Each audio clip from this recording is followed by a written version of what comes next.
अस्सलाम वालेकुम नाज़रीन, आप देख रहे हैं मुबश्शिर लुकमान यूट्यूब चैनल। मैं हूं महविश तबस्सुम। नाज़रीन, बिलावल भुट्टो ज़रदारी साहब ने हंगामी प्रेस कॉन्फ्रेंस की है आज, और उन्होंने कहा है कि आइन के मुताबिक 90 रोज़ में इंतखाबात कराए जाएं, यानी जल्द अज जल्द इंतखाबात करवाए जाएं। साथ ही उन्होंने ये पैगाम भी दिया है कि तजुर्बाकार नए तजुर्बे से बाज रहें। तो सर, क्या कोई नया तजुर्बा होने जा रहा था?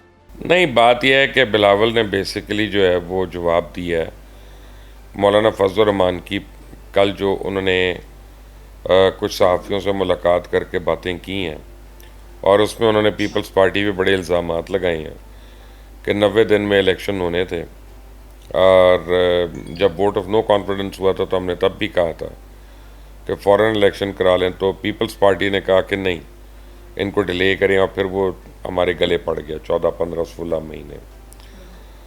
तो एक तो बिलावल ने उसका जवाब दिया उनका, हम तो कह रहे हैं अभी इलेक्शन कराएं, कुछ और लोग इससे भाग रहे हैं। दूसरा, उन्होंने उन ख्यालात की नुमाइंदगी की है जिनके ख्याल में नून लीग को जताने के लिए रास्ते हमवार किए जा रहे हैं। तो उन्होंने कहा कि जी अब आप किसी और कठपुतली को मत लाएं। उन्होंने मियाँ साहब को बगैर नाम लिए कठपुतली कह दिया। और फिर उन्होंने कह दिया कि जी आसिफ जरदारी जो थे वो जेल में थे 10 साल 11 साल।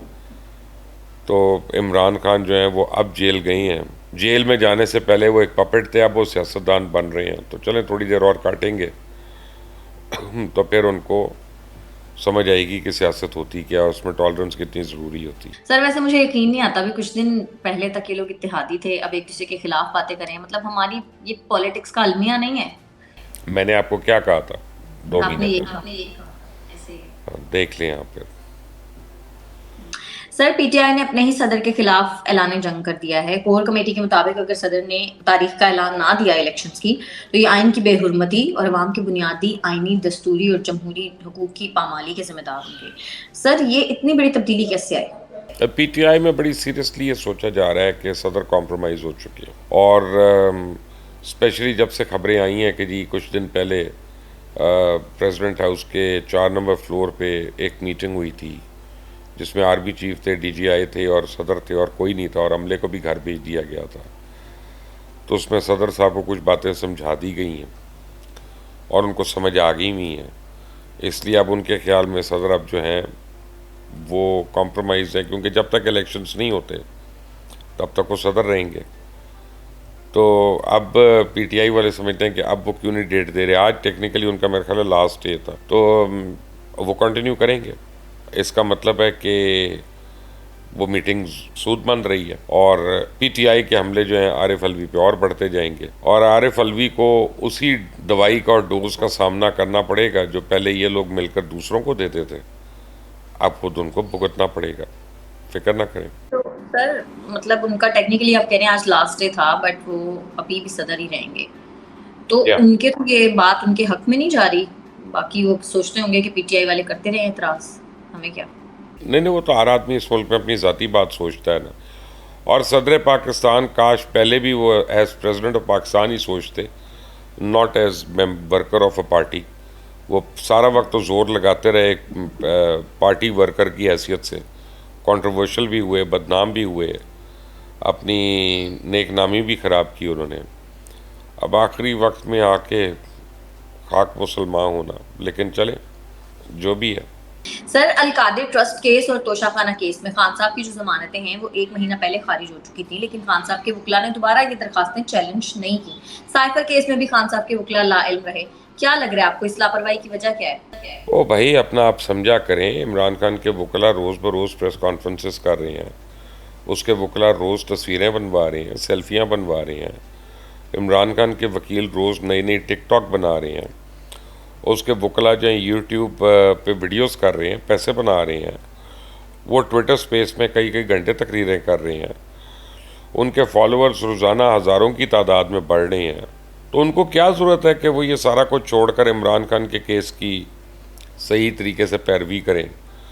वो अपनी वकालत चमका रहे हैं और अपने क्लाइंट के सर पे, और उनका क्लाइंट जो है वो सड़ है जेल में, गल सड़ है, उसके वकला ऐश कर रहे हैं, टिकटॉकें कर रहे हैं। सर बुशरा बीबी के हवाले से खबरें आ रही हैं कि एंटी करप्शन ने पैसे लेकर ट्रांसफर तबादलों के जो केस हैं उसमें उनमें भी उनसे तफ्तीश का फैसला कर लिया है। सर आपको क्या लगता है बुशरा बीबी को जेल में डालकर मरियम नवाज की ख्वाहिश पूरी की जाएगी?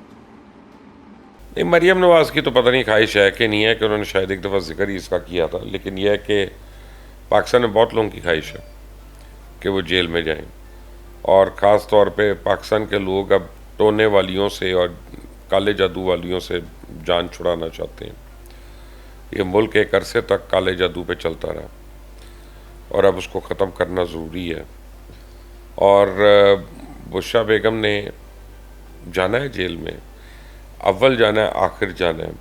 टाइमलाइन क्या है वो मुझे नहीं पता, वो अब केसेस पे डिपेंड करता है, लेकिन अब उनकी ज़मानतें जो हैं वो बिल्कुल पीक पे पहुंच चुकी हुई हैं, पीक आउट हो गई हैं, बल्कि इसके बाद मज़ीद गुंजाइशें नहीं हैं, और तफ्तीश में किसी न किसी जगह उन्होंने पकड़े जाना है, फिक्र ना करें। सर परवेज इलाही साहब को अदालत में शेख रशीद साहब की कॉल आई जिस पर उन्होंने कहा कि बहुत जालिम लोग हैं, मैंने बताया कि दिल में स्टंट डले हुए। सर वैसे एक बात की तो दाद देनी पड़ेगी, अभी तक पीटीआई के साथ डटे हुए हैं परवेज इलाही साहब। नहीं, वो डटे हुए नहीं हैं। वो कई बारी मिन्नत कर चुके हैं कि मैं प्रेस कॉन्फ्रेंस करना चाहता हूँ, उनको प्रेस कॉन्फ्रेंस नहीं करने दी जा रही। तो परवेज़ इलाही डटे नहीं हैं, और जुडिशल कॉम्प्लेक्स तोड़फोड़ केस में आज परवेज़ इलाही पेश हुए थे, तो 2 दफ़ा शेख रशीद का फ़ोन आया वहाँ पे उनको, एक दफ़ा नहीं। और उनके वकील ने शेख रशीद साहब से उनकी बात करवाई, तो उन्होंने कहा कि जी मुझे भी उसी थाने में रखा गया है जिसमें आपको रखा गया था। तो ऑब्वियसली बर्मा के थाने में तो जाना नहीं उन्होंने। तो बहरहाल अब वो उनको मुश्किलात नज़र आ रही हैं। जब ये लोग इतने इतने लंबे अरसे के लिए हुक्मरान थे तब जेल की हालतें सही करा लेते, जब इनका आखिरी घर वही होता है तो वो क्यों नहीं कराते उस वक्त? तो उस वक्त तो सारे पैसे खा जाते हैं, तो अब उनको ख्याल आ रहा है। सर जजेस को बिला सूद 36 करोड़ के कर्जे देने का फैसला उसी लाहौर हाई कोर्ट में चैलेंज किया गया है जिस कोर्ट के जजेस को कर्जा मिल रहा है। आपको लग रहा है इससे इंसाफ होगा? छोड़ें यार, अपना जो बेशर्मी से पैसा ले ले वो इस बातों पे इंसाफ देगा। अगर इंसाफ देना होता तो अभी तक खुद ये ना उनका बयान आया था रजिस्ट्रार का कि जी ये पंजाब हुकूमत ने दिया लेकिन हम नहीं ले रहे। एक्चुअली तो उन्होंने, रजिस्ट्रार ने मुतालबा किया था पंजाब हुकूमत से, हुकूमत ने तो उनको ऑब्लाइज किया उनकी बात मान के। तो कोई फ़ैसला नहीं होना इस केस का, ये पहली बात। लगेगा नहीं, लग गया तो सुना नहीं जाएगा, सुना गया तो एक आधी पेशी के बाद डेट इन ऑफिस हो जाएगा। और जजेस इस मुल्क में जितनी मुराद हासिल कर रहे हैं वो तो पता नहीं मरने के बाद भी उनकी मुराद है कि नहीं, क्योंकि रिटायरमेंट के बाद तो बहुत ज़्यादा मुराद है। वो आपके ख्याल में इसलिए उन्होंने पहले ये डायरेक्टिव दिया था कि हमें बिला सूद कर्जा चाहिए।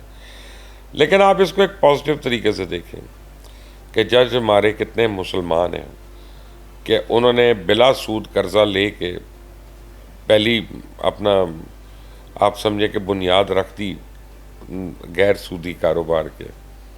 तो चलें इस तरह दे लें क्रेडिट उनको तो नहीं शर्म आनी। तो ये अवाम के लिए भी होगा ऐसा बिला सूद? नहीं, कोई नहीं, अवाम के लिए नहीं, जजेस का। अवाम कीड़े मकोड़े हैं, अवाम जानवर हैं, अवाम भाड़ में जाएं, अवाम का ख्याल है किसी को? पर मुझे और आपको ये हम ही प्रोग्राम में डिस्कस करते रहते हैं। सर डॉलर को आज भी रिवर्स गियर लग गया है जिससे डॉलर जो है वो इंटरबैंक रेट और ओपन मार्केट रेट इक्वल हो गया है। आपके ख्याल में ये और कितना गिरेगा? मजीद कोई खुशखबरियां आएंगी? पहली बात आपको बताऊं कि ये बहुत बहुत बहुत बड़ी अचीवमेंट है कि इंटर बैंक और ओपन मार्केट एक रेट पे आ जाए। यानी ये तो मैंने तो नहीं सोचा था कि कभी ऐसा भी हो जाएगा। तो अभी आज से तो ऑपरेशन शुरू हो गया। आज पेशावर में भी ऑपरेशन हुआ है मनी मार्केट के ऊपर, और गैर कानूनी डॉलर्स का धंधा करने और स्मगलिंग करने वालों की रोकथाम के लिए। तो अगर इफेक्टिवली हमने ये स्मगलिंग रोक ली और पाकिस्तान से बाहर डॉलर ना जाने दिया, और तो फिर ये और नीचे आएगा। बल्कि वो जो फॉरेक्स चेंजर यानी मनी चेंजर्स के जो प्रेसिडेंट हैं उनका तो ख्याल है कि 252 तक आएगा। तो 252 तक आप देखें कि 330 से 252 यानी तकरीबन 78 रुपीज़ की ये गिरावट है। और अगर उन दिनों में IMF के $1 बिलियन आ गए और $1-2 बिलियन कहीं और से किसी दूसरे मुल्क से आ गए तो फिर ये डॉलर उससे भी नीचे जा सकता है। तो मेरा तो ख्याल है कि यकीनन अच्छी खबरें हैं इंशाल्लाह। सर वैसे ये क्रेडिट जाता किसको है डॉलर की कदर सिर्फ करने का? ये क्रेडिट जाता है केन को, छड़ी को। वो जनरल आसिम को भी नहीं, बस उन्होंने छड़ी दिखाई थी, उस छड़ी के डर की वजह से अभी तो ये हो गया। एक्शन तो आज से शुरू हुआ है, तो उसका तो 3-4 दिन बाद पता चलेगा। मंडे के दिन, दूसरे दिन होगा जब मार्केट खुलेगी, फिर पूछा जाएगा ये वो। तो अभी तो एक्शन के डर से काम हुआ है। अभी एक्शन जब होगा तो देखते हैं और कितना काम होता है, और ये होता रहना चाहिए, रेगुलर रहना चाहिए। सर, बिजली की कीमतों में ₹1.46 फी यूनिट इजाफे का नोटिफिकेशन जारी कर दिया। एक तरफ अगर डॉलर वाली खबर अच्छी है तो ये बिजली वाली बुरी है। अवाम क्या करे सर? ये मुझे नहीं समझ आ रही है क्यों हुआ है, और ये मेरा नहीं ख्याल कि सही हुआ है। ये बस उन्होंने दिमाग बनाया हुआ था कि ये हमने करना है तो उन्होंने कर दिया, क्योंकि अब इनके पास जस्टिफिकेशन नहीं है। पहले तो ये कहते थे कि जी डॉलर की प्राइस में फ़र्क पड़ गया, इंटरनेशनल मार्केट में पेट्रोल महंगा हो गया, तो इस वजह से ये कर रहे हैं। तो अगर डॉलर 30 रुपये नीचे गिर चुका है, कीमत तो बिजली की फिर कम होनी चाहिए थी। ज़्यादा होने का मुझे समझ में नहीं आता। अब नेपरा की मर्ज़ी कर दिया, क्योंकि ऊपर ऐसे निगरान बैठे हुए हैं जिनको पता ही कुछ नहीं। बल्कि आपको पता है ना, वज़ीर ख़जाना ने कहा था कि जी मुझे पता होता कि इतनी मुश्किलें हैं तो मैं आती ना।